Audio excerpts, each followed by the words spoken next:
नमस्कार एंगल में आप सभी का स्वागत है। इस वक्त की अहम खबरें लेकर मैं हूं आपके साथ नीतू शर्मा।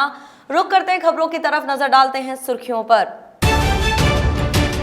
सोनिया गांधी ने किया केंद्र सरकार की नीतियों पर वार, कहा मनरेगा को नहीं बनाए बीजेपी कांग्रेस का मुद्दा, जरूरतमंदों की करें मदद। मुख्यमंत्री अशोक गहलोत ने कोरोना संकट को लेकर की बैठक, कहा चिकित्सा अधिकारियों को दिए बेहतर कार्य योजना के निर्देश। भाजपा बूथ संपर्क अभियान हुआ शुरू, देश और प्रदेश में जन जन तक पहुंचाई जाएगी मोदी सरकार की 1 साल की उपलब्धियां। और चिकित्सा विभाग ने हासिल किया प्रतिदिन 25,000 कोरोना जांच करने का लक्ष्य। चिकित्सा मंत्री रघु शर्मा ने कहा मृत्यु दर, रिकवरी, एक्टिव केसेस के नियंत्रण में राज्य अग्रणी।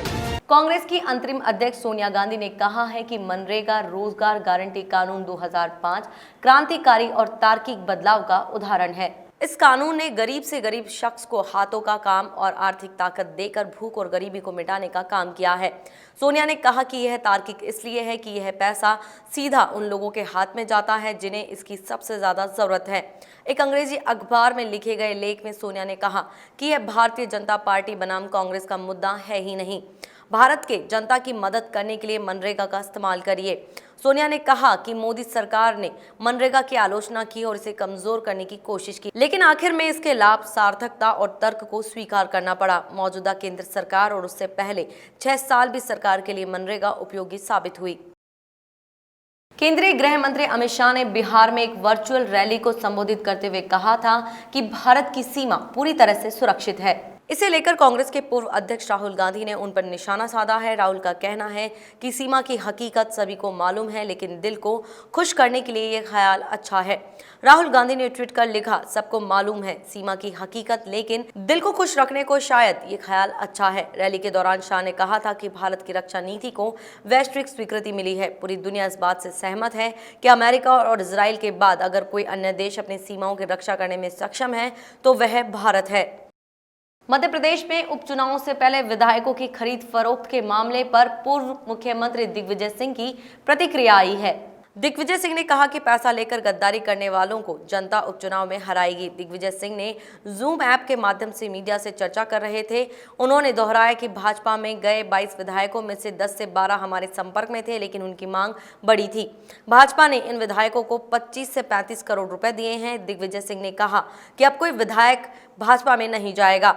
उपचुनाव में कांग्रेस सभी 24 सीटें जीतेगी। दिग्विजय सिंह ने ज्योतिरादित्य सिंधिया पर प्रहार करते हुए कहा कि प्रियंका गांधी सिंधिया के घर जाकर कार्यकर्ताओं से मिली, इतना सम्मान किसी नेता को नहीं मिला, लेकिन उनमें सब्र नहीं था। दिग्विजय सिंह ने कहा कि कमलनाथ और उनके बीच कोई मतभेद नहीं है।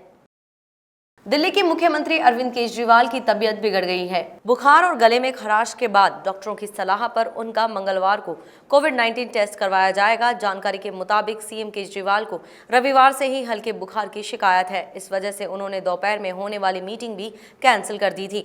उन्होंने खुद को आइसोलेट भी कर लिया है। बुखार और गले में खराश की शिकायत के बाद आज उन्होंने दोपहर में होने वाली मीटिंग से खुद को अलग कर लिया। जम्मू कश्मीर में आतंकियों के खिलाफ अभियान में सुरक्षा बलों को बड़ी कामयाबी मिली है। शोपियां जिले में सिर्फ 24 घंटे के भीतर सेना ने ताबड़तोड़ एक्शन दिखाते हुए 9 आतंकियों को अलग अलग मुठभेड़ में मार गिराया है। शोपियां के पिंजूरा इलाके में एक मुठभेड़ में 4 आतंकी ढेर किए गए हैं। इससे पहले रविवार को भी यहां पर 5 आतंकियों को मार गिराया गया था। सूत्रों के अनुसार मारे गए आतंकियों की पहचान पिंजोरा निवासी उमर धोबी, वेहिल निवासी रईस खान, रेबन निवासी सकलेन अमीन और रखपोरा कंपरा निवासी वकील अहमद के रूप में की गई है। ओडिशा के ढेंकनाल जिले में 2 seater trainer aircraft take off के कुछ ही देर में क्रैश हो गया। हादसे में कैप्टन संजीव कुमार झा और ट्रेनी पायलट अनीस फातिमा की मौत हो गई। झा बिहार के रहने वाले थे, जबकि फातिमा तमिलनाडु की थी।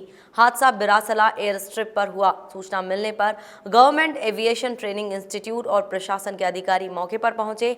अधिकारी फिलहाल टेक्निकल फॉल्ट को हादसे की वजह मान रहे हैं। घटना की जांच के बाद सही वजह पता चल पाएगी। भारत में दिनों दिन कोरोना के मरीजों की संख्या में बढ़ोतरी होती जा रही है। देश में रोजाना के 9 से 10 हजार मरीज मिल रहे हैं। वहीं कोरोना के कुल मामले 2.5 लाख से ऊपर जा चुके हैं। और मृतकों की संख्या 7,000 के करीब पहुंच गई है। भारत में संक्रमितों की संख्या में यूं ही इजाफा होता रहा तो वो जल्द ही इंग्लैंड को पार करके चौथे नंबर पर पहुंच जाएगा। राजस्थान में अब तक 97 नए कोरोना केस सामने आए। इनमें अलवर में 58, कोटा में 12, डूंगरपुर में 6, जयपुर और भरतपुर में 4, सिरोही और बांसवाड़ा में 3, पाली, झालावाड़ और बूंदी में 2, 12 में 1 संक्रमित मिला, जिसके बाद कुल पॉजिटिव का आंकड़ा 10,696 पहुंच गया और 241 लोगों की मौत हो चुकी है। वहीं 7,814 लोग रिकवर हो चुके, जिसमें से 7,450 को डिस्चार्ज किया जा चुका है। अब राज्य में कुल 2,641 एक्टिव केस ही बचे हैं। अनलॉक 1 के बाद प्रदेश में कोरोना मरीजों की संख्या में वृद्धि हुई है। इसको लेकर मुख्यमंत्री अशोक गहलोत ने सीएम आवास पर एक बैठक ली। बैठक में चिकित्सा मंत्री रघु शर्मा और मुख्य सचिव डीबी गुप्ता सहित अन्य अधिकारी मौजूद रहे। मुख्यमंत्री ने कहा कि अब तक प्रदेश में कोरोना को रोकने के जो भी उपाय हुए उससे वो संतुष्ट है, लेकिन कोरोना की लड़ाई लंबी है। इसके लिए उन्होंने सभी अधिकारियों को जिलेवार गहन अध्ययन करने के निर्देश भी दिए। सीएम ने कहा कि इससे हम भविष्य में इस बीमारी से लड़ने और संक्रमण बढ़ने की आशंका से निपटने के लिए बेहतर योजना बना सकेंगे।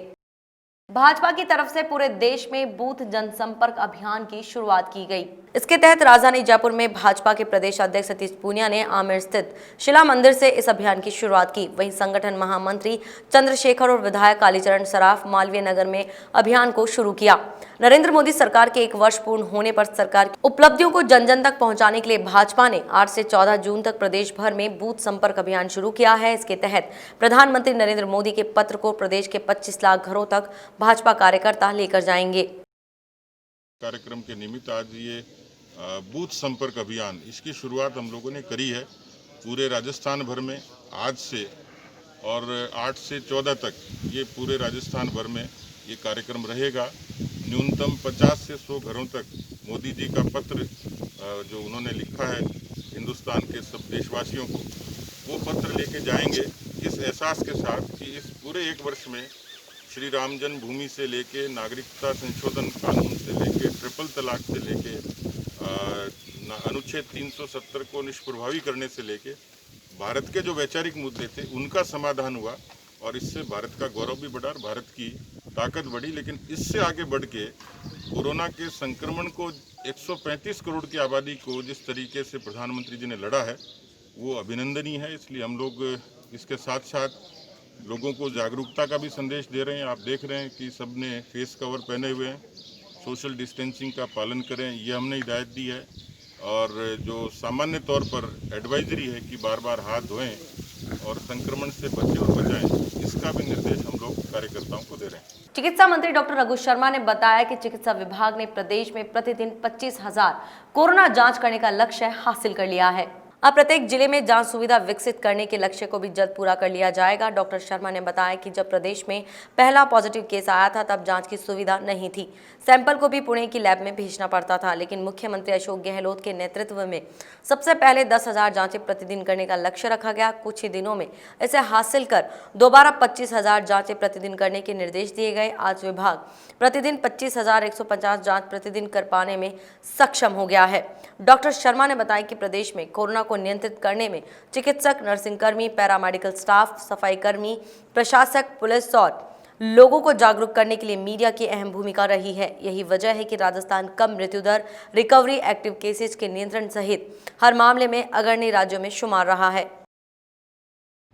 ये हमारे लिए खुशी की बात है कि राजस्थान ने जो लक्ष्य आदरणीय मुख्यमंत्री जी ने प्रतिदिन जांच क्षमता का दिया था चिकित्सा विभाग को 25,000 टेस्ट पर डे करने का, आज राजस्थान की टेस्टिंग क्षमता 25,150 टेस्ट पर डे करने की हो गई है।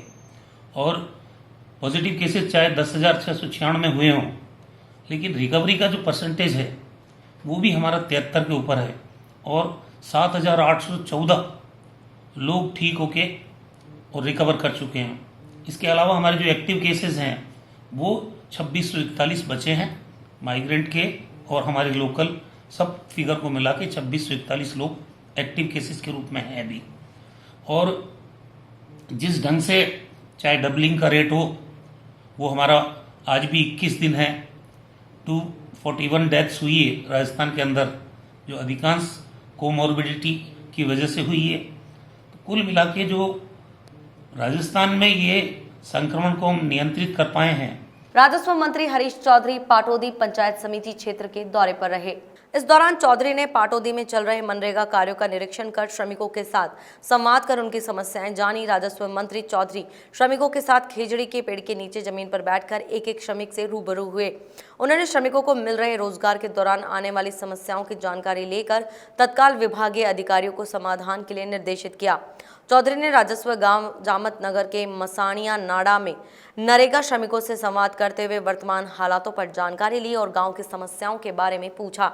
राजस्व मंत्री हरीश चौधरी ने गांवों और दूर दराज की ढाणियों तक पेयजल की उपलब्धता सुनिश्चित करने, बिजली वितरण में आ रही समस्याओं को दूर करने तथा महात्मा गांधी नरेगा योजना में अधिक से अधिक जरूरतमंदों को रोजगार मुहैया कराने के निर्देश दिए। प्रदेश के अनलॉक होने के बाद अब राज्य निर्वाचन आयोग ने ग्राम पंचायत चुनाव 2020 की तैयारियां फिर से शुरू कर दी हैं। सरपंच और प्रधान के चुनाव जुलाई में करवाए जाने की संभावना है। इसके लिए आयोग ने जिला कलेक्टर्स को निर्देश दे दिए हैं। जिलों में चुनाव को लेकर सुगबुगाहट तेज होने लगी है। पंचायत चुनावों को कोरोना संकट के कारण टाला गया था। ग्रामीण इलाकों में लोगों को इन चुनावों का बेसब्री से इंतजार है। राज्य चुनाव आयोग कोरोना काल से पहले पंचायत चुनावों के 3 चरण पूरे करवा चुका है। पंचायत चुनावों का अब यह चौथा और अंतिम चरण है। राज्य निर्वाचन आयोग ने कोरोना वायरस के संक्रमण के चलते प्रदेश की करीब 500 से अधिक ग्राम पंचायतों के चुनाव स्थगित कर दिए थे। चौथे चरण में करीब 365 से अधिक पंचायत समितियों और 33 जिला परिषद के चुनाव भी करवाए जाएंगे। अनलॉक 1 में केंद्र सरकार ने बहुत सी रियायतें दी हैं।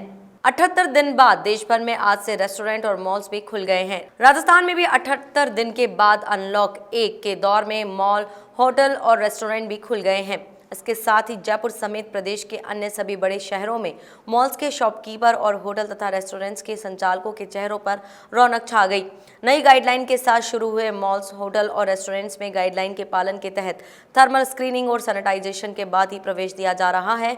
इस मौके पर सीएम अशोक गहलोत ने ट्वीट कर कहा कि आज से होटल, रेस्टोरेंट, शॉपिंग मॉल्स और अन्य गतिविधियां शुरू होने से राजस्थान लॉकडाउन के प्रावधानों ने छूट के अगले फेज में प्रवेश कर गया है। मास्क और सोशल डिस्टेंसिंग रखना अनिवार्य है।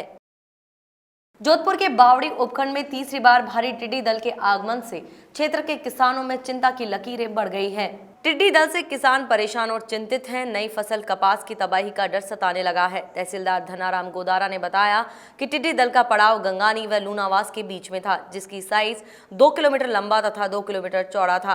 प्रशासन ने मौके पर पहुंचकर कीटनाशक का छिड़काव प्रारंभ कर दिया, जिससे 40% टिड्डियों का नाश किया गया। उसके बाद टिड्डी उड़कर बुचेटी की तरफ आगे निकल गई। ग्रामीण क्षेत्रों में भारी मात्रा में टिड्डी का कहर देखने को मिल रहा है। जंगल में वनस्पति सहित कपास की नई फसल को चट कर रहे हैं।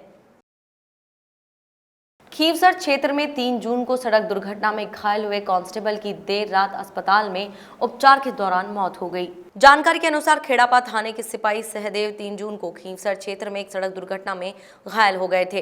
बीती रात इलाज के दौरान उसकी मौत हो गई। सिपाही सहदेव की पार्थिव देह जोधपुर से खेड़ापा थाने लाई गई, जहां पर सभी भोपालगढ़ उप अधीक्षक धर्मेंद्र डूकिया, खेड़ापा थाना अधिकारी केसाराम बांता, बावड़ी चौकी प्रभारी सहायक थाना अधिकारी जालाराम भाकर सहित स्टाफ व ग्रामीणों द्वारा श्रद्धा सुमन अर्पित किए। इस बुलेटिन में ये थी अभी तक की अहम खबरें। देखते रहिए द एंगल। नमस्कार।